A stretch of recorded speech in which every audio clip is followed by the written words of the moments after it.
And now we move in to the person whom we honor today, and that is our mama, or our grandma, or great-grandma, as the case may be, Patricia Frances Black Stratton. Got to get all those names in there. And this is our mama. This is her favorite picture of herself. In 1940. In 1940. I asked her to pick of any picture that she might want to start out her portion of this life history with, and this is the picture that she chose. This is our mama. I never knew. And this is mama as a little girl. One of her first professional pictures that Grandma Black had taken of her. So many of the kids and grandkids can see a little bit of them in this picture. Yeah, I remember this picture. It's on our way home after having the picture taken. My ball rolled down in the mud and I lost my ball. In those days there weren't any paved streets. And when my dad was mayor, first thing he did was pave the streets so that everybody wouldn't have to get their long, pretty dresses dirty.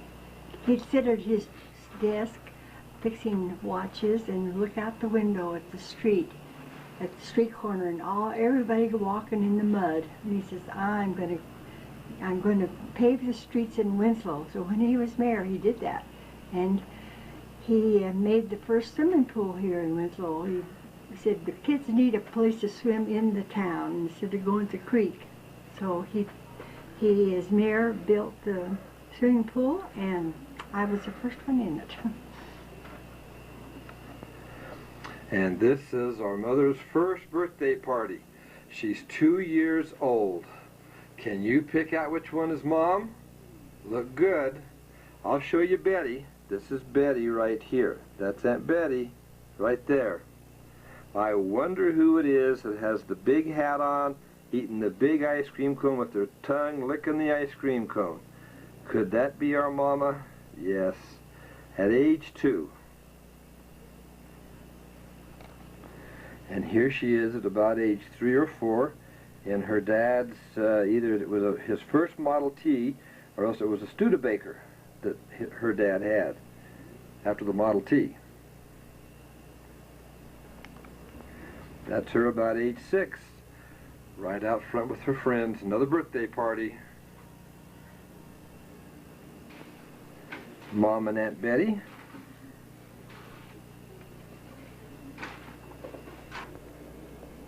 Mom has several pictures of her holding little dolls or little bears, and one has a great big huge bear. Mama used to love to snuggle up to stuffed animals. Here she is in the wintertime in front of their house on 4th Street. This is our mama, Pat Stratton. And of course she went every year to Greer with her folks. This is Mama at Greer as a little girl, about 5 or 6 years old. Here we are, back again in our house on 4th Street. I want to talk a little bit about our last picture at Greer. It reminded me of all the times my mother had 2 babies in diapers, in tents, in rain, in mud, and didn't have throwaway diapers. We didn't have washing machines. The first washing machine we had was after we'd been married. Our babies were 2 years old. For 2 years I scrubbed on a scrub board in this front bathroom for 2 years, baby clothes and baby diapers. And then we discovered they had paper diapers. In our first wash machine, we were so thrilled to have a wash machine that we sat around in the front with chairs like you do a TV now and watch the wash go around. And tell about Carol Ann's cutting out the... And Carol Ann, we left her one time with Chuck, and he made a big mess in his pants, and she looked at that and says, I'm not touching that. And she took a pair of scissors and cut out his mess in his pants. Our family always had pets. This is Mama. Now we've moved to the 600 West Maple house. We'll show it to you in just a minute. And this is Aunt Sis's bulldog. Aunt Sis always had bulldogs. I used to mow her lawn every week for years and years. And she always had a bulldog. We had remember Megs and Carol Ann, remember our Jingo? How we had that big old shaggy dog named Jingo. And I remember Jingo, I used to climb on him with Carol Ann and Margaret, and we'd climb on him and hold on to his hair, and he'd bounce us around the front room, and we just had a good old time with Jingo. And I remember when he died that we went out there on the way to Monkey Rock. We went out about halfway on that road out to Monkey Rock, past the old Catholic school. On the left-hand side, we walked out and we found those big old trees we used to get cotton balls off of and throw at each other, cottonwood trees, and there we dug a grave for Jingo. So dogs have always been an important part of our family. Just for your interest, to see that tree right there in the back? That's the tree Grandpa Black went out one day and got about 6 or 8 of those trees. And that's shortly after he planted those trees. And now those trees are about 2 to 3 feet across. They have just grown, and that's what the trees look like shortly after he planted them. When you come to Winslow, come by and see the trees that Grandpa planted. They're still there in front of that beautiful house. This is our home on Maple Street. This is my mother planned this house. She designed it. She worked with the workmen on it. Every corner of this house was made by my mother. And there's been the movie pictures made in this home. We were out in the country, people thought. Now there's houses all around it. When we were growing up, my mom had hardwood floors and big old Indian rugs. She was offered the largest Indian rug in the world, and she didn't want it. She wanted her pretty hardwood floors to show. And so all the kids growing up, even when we were in college and after we were married, the kids would go from one end of the room and slide clear. See who could slide the furthest in the front room there. They used to almost slide from the windows on the left all the way to the windows on the right. You could get a pretty good start and go all the way across there. And Dad tells the stories about how him and when he was double dating with Mom and with Betty and her boyfriends, how the boyfriends, as soon as everybody went in the back to go get the girls for their dates, how the guys would out front, and they would try to, and then they would have a race to see who could hop on the rug and cross all the way from the left to the right the fastest. And Dad said he got pretty good. Sometimes they'd stand up like they were surfing. Sometimes they would just plop on their belly and scoot across the floor. And then, of course, that's how Mom and Betty found their dates, was on rugs on their bellies on the floor, Dad used to say. So this is the famous house on Maple Street, where Mayor Black and his wife and daughters lived.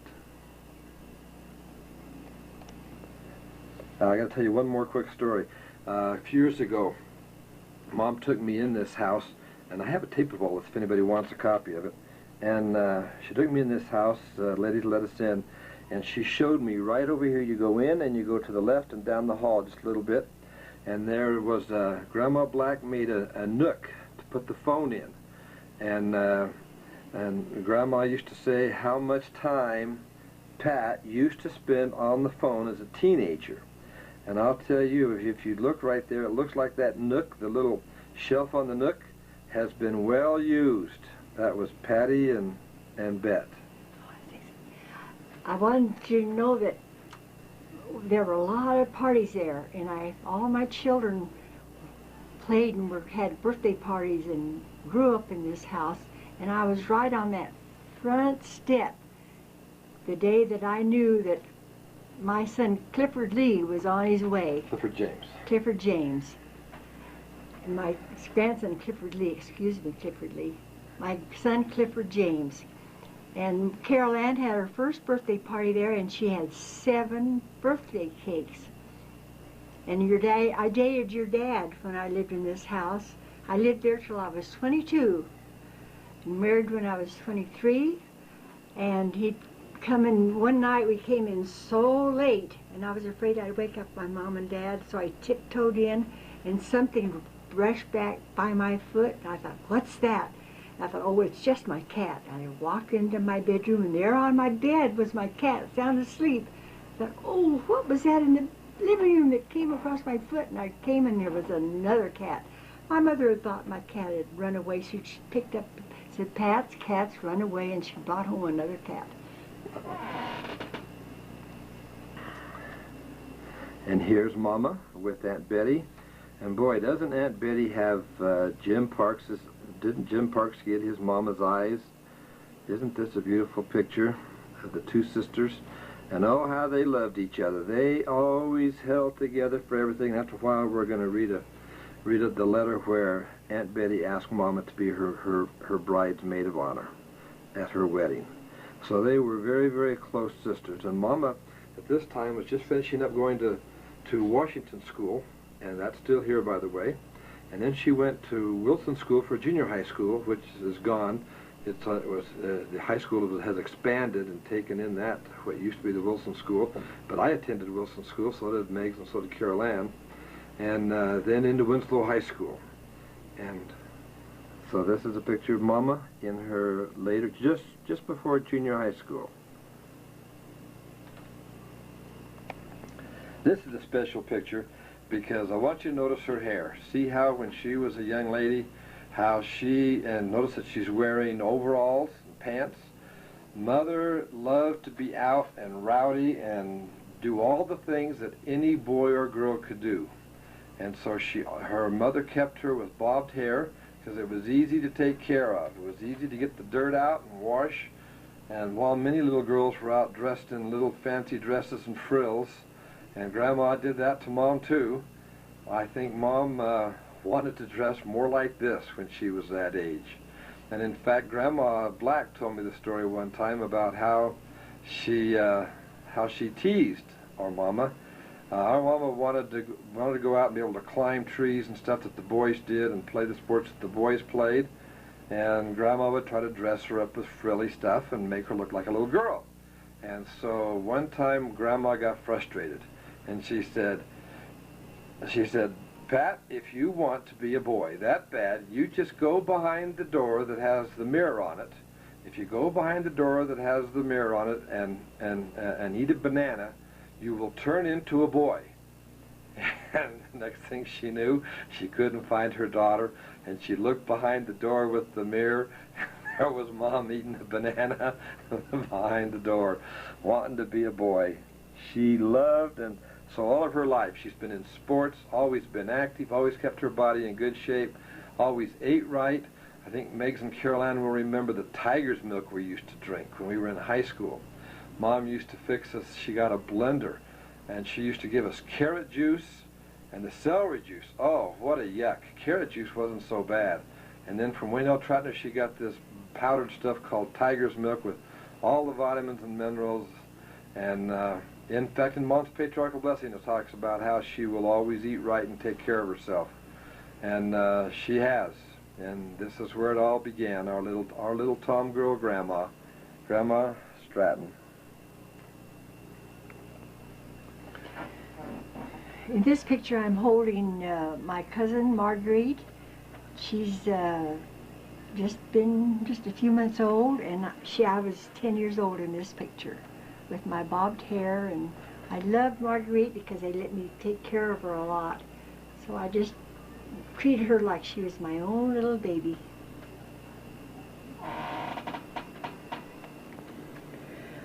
This is my mother and I on a ferry boat in San Francisco, California. I was born in San Francisco because my mother wanted a medical doctor there. We had to take the ferry just about every time we were in San Francisco. And this is a wonderful picture of my mother. It shows her dress and the hats they used to wear. It looks on like a roaring 20s style dress. I used to tease Grandma. I'm sure she said that she did the Charleston, but she said that she didn't do the black bottom. But she used to do the Charleston. She loved the Charleston. And that's where some of us got our love for dancing. Mom wanted to show this one because when she got into junior high school, she began to really want her hair to look fancy pretty, and she began to wear pretty little dresses. And this is her with her sister, Aunt Betty.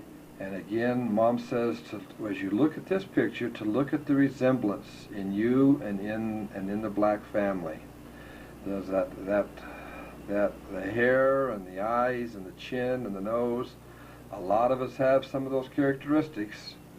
And then I want you to take a look at Mom's hairdo here and see how beautiful she is. And this is her when she's in junior high school. And then contrast it with this one.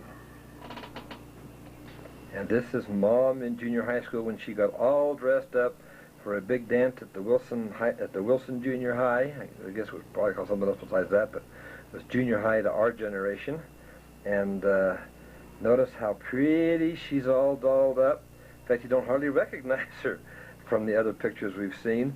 And I want to go up on this.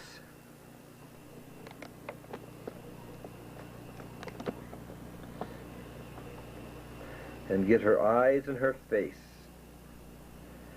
Beautiful, beautiful Mama. She's actually gotten prettier as the years go by. This is her in junior high school. This is our Mama. Just going to show you some of the stores real quick. This is Grandpa Black in his father's store. Where was it at? General Merchandise. It was a general merchandise store Pocatello, Idaho. in Pocatello, Idaho. And this is Grandpa Black in his first jewelry store in Myrtle Point, in Oregon. This is Grandpa Black's jewelry store in Flagstaff. This jewelry store was divided into 4 sections, and that's Grandpa Black right back there, and that was his jewelry store back there. These other guys all had a section where they sold other things there in Flagstaff. We don't know what store this one is. We know he had a store in New Mexico before he moved to Flagstaff. This might be that store. But that is Grandpa Black right there. That because they won't even know about it. Okay, and this is the front part of the store in Winslow. And this is the one that Mama remembers. And this is the front part of that store, of Grandma and Grandpa's jewelry store. And this is the back half of Grandma and Grandpa's Black Jewelry Store in Winslow, Arizona. It's on the corner, right on the main street. It's where that 2 generations later, the guy with the Eagles would sing, "Stand on the corner in Winslow, Arizona." That's where this was. This is now the back half of the reminder office for those of you that come to visit Winslow to see the old sites. And Mom has something to tell you about this. My mother and father had this jewelry store in Winslow, Arizona for 30 years. And for about 15 or 20 of those years, my mother had a dress shop. They divided the store in half, and on the right, that half was my mother's dress shop. So she had business of her own besides helping my father with his business. So you can see what a wonderful my mother. And that's why Mama in all these pictures always dressed so fancy, because her mom owned the dress store, the dress store in town. Here's a picture of where my father's jewelry store was in Glendale, Arizona. After he was in Winslow 30 years, he became really ill with pneumonia. That was before penicillin and good medical care was available. So the doctor told him he couldn't live in Winslow anymore. The climate was not helpful. So he went down on a ranch in Phoenix, Arizona, and he sat down there in the sun and got better and better. And when he got well, he could not stand sitting around not being in business. So he went to an estate sale where there were 2 jewelry stores for sale, one in Ajo, Arizona, and one in Glendale, Arizona. He bought them both. He sold the one from in Ajo and moved down to Glendale, and this is his story in Glendale, Arizona. And this was about the time. This was about the time Margaret was just born. I was in the hospital with Margaret. She was born, and when they moved down to Glendale to this store, and they were here for about 30 years. All in all, my mother and dad, my dad was in business about 63 years. And this is the picture that I remember, and I'm sure Meg's and Caroline and Chuck, this is the grandpa that you remember. This is him working at his bench there in the Glendale store. I remember when we used to go down to Phoenix to play high school basketball and football games, I'd always hop a bus, or Grandma would come and pick me up and go spend the day in the jewelry store with them before the game or after the game the next day. And I remember that this is where Grandma used to give me little necklaces to give to my girlfriends. And I used to love to come visit Grandma because she always gave me a little necklace to take home and give to my current girlfriend. So Donna and Gretna, they got a lot of jewelry from this place. And of course, this is the store where I came to get Marcia's perfect diamond ring when I finally fell in love. This is the place where Grandpa sat just like that and showed me a whole bunch of diamonds, and we picked out a perfect diamond for Marcia's wedding ring. Oh, I tell you, you see that little on the bottom where Grandpa has all of these cuttings went down there, all these jewelry cuttings, and when I brought them home and put them in a vase around a flower, and when Margaret and Cheryl were married, just before they were married, she had come and picked out all the little stones that she liked the very, very best, and when she and Cheryl were going to be married, she picked the stones from Grandpa's bench, and that's her wedding ring. This is a picture of me with my letter sweater. I was a cheerleader of Winslow Junior High School and Winslow High School, the only cheerleader, for 6 years. And I'll tell you something funny. I went down to the University of Arizona, and they always make the freshmen show off and embarrass the freshmen with things, and you draw what you have to do. So here in this assembly, I drew my draw was I had to cheerlead a yell for this whole student body. The whole student body at the University of Arizona. And they thought they were going to embarrass me. And I went up and let it yell, just like I had done for 6 years. And afterwards, all the cheerleaders came up and asked me if I'd please join them and be a cheerleader for the University of Arizona. The Wildcats. Marcia and I went to Tucson for a while to go to school. Oh, that's right. I get to tell about this one. I'll do it quick before the tape ends, this little tape. I know something that you all don't know. Well, maybe Megs and Carol and Chuck do, but most of you don't know this. But our mama was a pilot. She went down to Flagstaff with a group of friends, 5 of them all together as young adults, and they did all the coursework and they did all the flying for all the hours. And our mama is a registered pilot, and she flies airplanes whenever she wants to. When she was a youth, she used to fly airplanes. And so this is Mom standing by one of the planes that she used to fly in Flagstaff.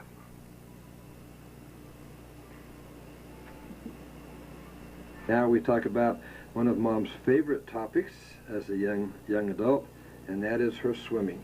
I saw it in her scrapbook last night, where she has 2 or 3 pages, and it's nothing but just awards and telling how she, in fact, one time she even broke her own record, a couple times, in fact, but one of them she broke her own record. She swam so many yards so fast, and then she turned around the next day and broke her own record, and there was a big write-up in the newspaper about it. She was so fast. And this is the bridge over Clear Creek. We've all been fishing underneath this bridge, and we've all been swimming right there. As you know, the old boat ramp is is just to the back of where this person was taking the picture, and a little bit to the right. This is the old bridge, though, before the bridge that we all know, that's still out there now. Those of you that come to visit, this is what the old bridge used to look like. And Mom's going to tell a little bit about this picture and about this swing right here that's hanging from the bottom of that bridge. And so here's Mom. I spent all my summers right here, out here at Clear Creek. Of course, I was the only one. I think every kid in town knew how to swim, and because that's all we had to do was go to the creek. It was 7 miles from Winslow. Every morning, several parents would take their cars loaded with kids out the creek. We'd spend the whole day out there swimming, and about 4 o'clock here would come 4 or 5 more cars of parents and take us all back home. So every kid in town knew how to swim. Here's the bridge. I and all the rest of the kids in Winslow, we used to dive off of this bridge. I used to dive off the bridge, go in the water and dive. Just loved diving off that bridge. And underneath the bridge, we had a diving board, and we had a big swing. And kids in town, we all just loved to come out here to the creek, play on the rocks, run around, and swim clear to the miles and miles down to the pump and back. And I love to swim. What kind of different dives did you do? Oh, I did the swan and the doubles and the triples and the jackknife and the jack and everything I knew I ever had, I did. Megs wrote up a little story about Mom a few years ago where she tells all about Mom's swimming. If you want to know more about Mom's swimming, contact Aunt Margaret. I still go 3 times a week. She has a lot of... Mom just said that she still goes 3 times a week, and she goes to the same pool that Grandpa Black, when he was mayor, made here in Winslow, and she was the first person to ever swim in that pool. He made it for his daughter. And we've always been swimming out the creek. We used to take Grandpa's boats, and we'd go out there as kids, and we'd go tubing and swimming and have a heck of a time. This is Clear Creek. Here are my closest friends. We called ourselves the 4 Musketeers. We started in 1st grade and we graduated in high school. So there's Helen and Betty and I and Elizabeth. And we did everything together. We went places together, we played together, we made clothes together, we were together constantly. Betty was married in high school, and that's her little boy.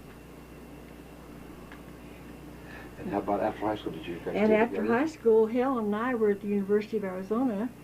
Elizabeth married a pilot and moved to Kansas City.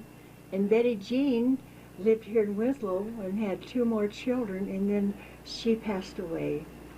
And then Helen passed away, so Elizabeth and I left, and we visit when she comes to Winslow. We have a wonderful visit. And now we move into the courtship and wedding phase. This is Mom and Dad during their courtship. They just been out driving around, and here they are standing by a sign where they had been out driving around. This is the beginning of their courtship. And here's our young couple. Let's zoom up on them.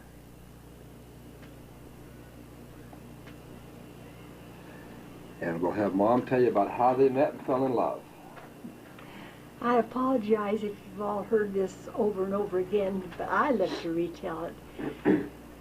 Your daddy was a school teacher in Winslow High School, and I was going to college in the University of Arizona, and I'd come home in the summertime, and I would never meet him because he would go home in the summertime to Utah.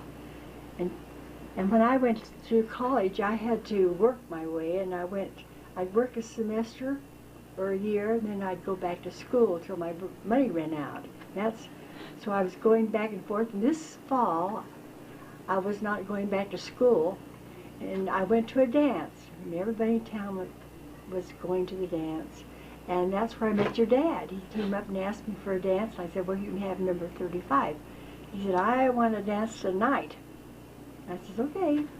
And I did, and that was it. And finally he came back 2 or 3 times to see if I was still going to dance, and he swept me off my feet, and we started dancing. We danced every dance the rest of the night, and I was in love. And I told my best friend the next morning at work, I found the man I'm going to marry. I love him.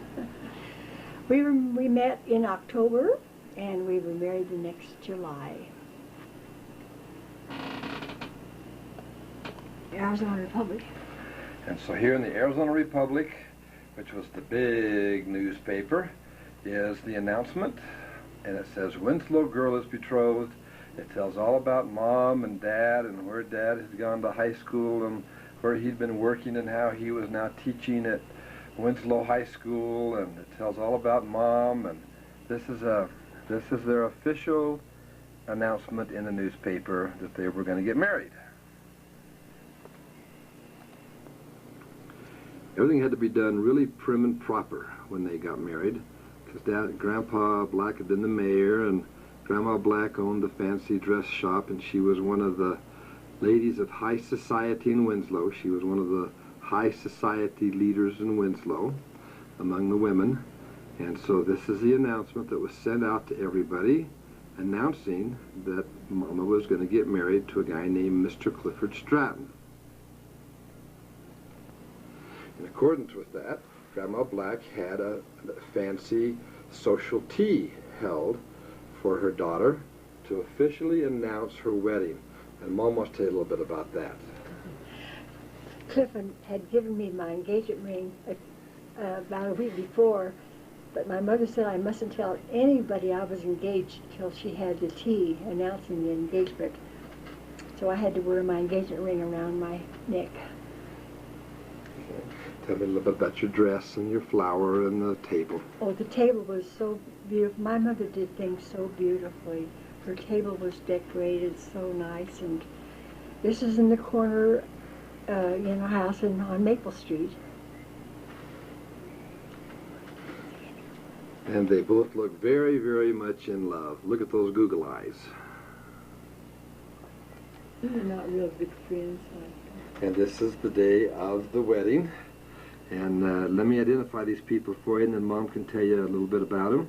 This is Helen Dean Gray over here on the far right with her boyfriend, and they later got married. And then this is the bride and the groom, Mom and Dad, all dressed up in her wedding outfit, and him in his groom outfit, her in her bride outfit. This is the maid of honor. Aunt Betty is the maid of honor. And there's Uncle Clayt. He's still alive, by the way. Of all Dad's family, he's the only one yet living. All the rest have passed across the veil. This is Uncle Clayt. And in the back you can see Grandpa Black. Right back here is Grandpa Black. And right next to him is Grandma Black. And so this is the day of their wedding. And now Mom will tell us a little bit about their wedding. They were married. This is right outside the front of the Presbyterian Church on 2nd Street. Episcopal. The Episcopal Church on 2nd Street. Grandma Black was an Episcopalian. That is no longer here. You can't go see it in Winslow. It's just a vacant lot now. It burned down, so they raised it. And they were married because Grandpa Black was on the city council about this time, and he'd already served as mayor. This was a high society event for Winslow, and so rather than having a local pastor, the Episcopal Church sent one of their, as Mom used to call him, a high muckety-muck Episcopalian pastor from Phoenix, came down and to perform the wedding. And so this is when they got wedding. What day were you married, Mom? July 28th, 1941. July 28th, 1941, they tied the knot. And this is right after the wedding, over here on Maple Street. At the left is Aunt Elizabeth, and then there's Grandma Black, and then the maid of honor in the middle, Aunt Betty, and then Aunt Mabel, and on the far right is Aunt Sis. These were the women that were at the wedding. This is our first apartment. It's just half a block from where all of my children went to kindergarten, and I went to kindergarten in Washington School. This little apartment, I was manager of the sales department in Montgomery Ward when we were, just before we were married, and the lady was the principal of the school. She came in and she said, I just have a new apartment. I want to buy everything new for it. And I said, oh, and we were engaged then. I said, what are you going to do with the apartment? She said, well, I want to rent it. And I said, oh, may we have it? She says, oh, well, you're getting married. Of course you can have it. In fact, you can order and buy and pick out everything you want to put in this apartment, and I'll pay for it. You can pick out the drapes, the carpets, the furniture, anything you want to go in this apartment. You and Cliff can have the apartment, and I'll buy everything for you.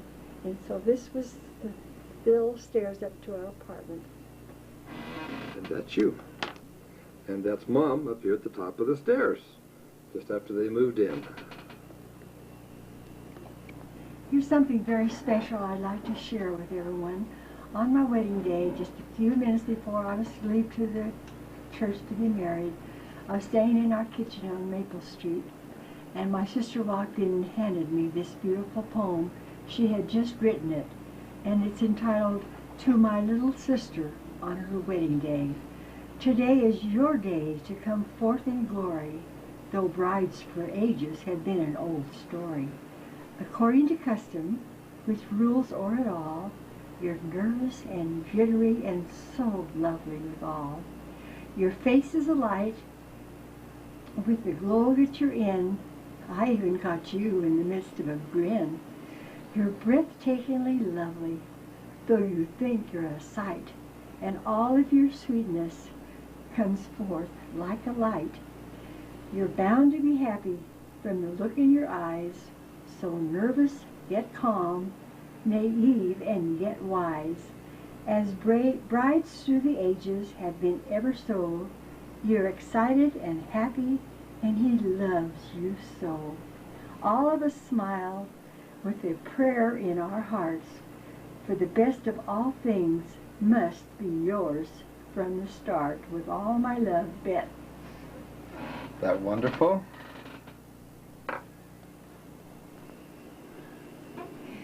This is a picture of my sister and her husband leaving the morning after their wedding to go back to Phoenix. Her husband, Warren Parks, was a Air Force pilot stationed in Phoenix, Arizona, and that's where they met and fell in love. I remember Uncle Warren, when I was a young man, he used to be a crop duster there in Valley of the Sun. And I remember one morning real early he came, woke me up and said, hey Cliff, do you want to go crop dusting with me? And I said, yes, I'd love to go crop dusting with you. I'd love to be up in an airplane. I'd never been in an airplane before. This was many, many years ago. And we got in this biplane, you know, that has the two wings, one on top and on the bottom. And I sat in the back and he sat in the front. It only held two people. And we went crop dusting. And I remember how low he used to hit those fields and then come up before he hit the telephone lines. And after we got rid of all of the crop dust and stuff, he said, okay, I want you to fly now. And I said, I don't know how to fly. And he says, I'm going to show you how to fly. And the first thing he did was he told me how to move I moved my feet, and then I moved my hands were on this steering wheel type thing. And between the feet and the hands both, he made me do a couple of back flips and then a couple of loop-de-loops. And I thought I was gonna lose everything there, but I hadn't had breakfast yet, so I couldn't lose anything. But I remember what a blast that was. And we just went flying in this biplane, and for a short minute, I was like my mama. I was a pilot, but only for a few minutes. It didn't last very long. And then he took me down, and he let me land a plane on the little airfield where he was, where he kept his plane. And so that's my Uncle Warren there on the right with my Aunt Betty. This is Aunt Betty and Uncle Warren on their wedding day. And Mama has something special to share with us about her sister. Before they were married, there's a letter that my sister wrote to me. Dearest Pat, As you already know, I shall be getting married in January, and my plans at present are for a very simple ceremony at home. I've always looked forward to the time when I could really plan a wedding and have you take part, and that is the purpose of this letter. Please, dear little sister, will you be my maid of honor? I want you to so very, very much. You may pick any color dress that you like, and let me know so that I can have a hat made to match. I'm going to try to be home by December the 1st, so we'll have plenty of time to plan and talk things over. In the meantime, you can do a little thinking on the subject. It's fun. Lots of love, Bets. After they were married, they had 3 wonderful children. Jim was the oldest, and then King Bruce, and then Patty. And these are the children. This is Jim when he was in the service as a young man, Jim Parks. And this is Bruce, their son Bruce.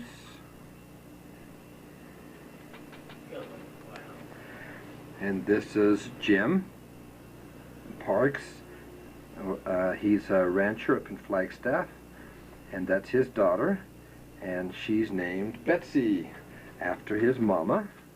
And there on the right is Patty. We call her Pepper. We call her Pepper. She was always Pepper to us, and so here we have Pepper and Bruce with their Aunt Pat.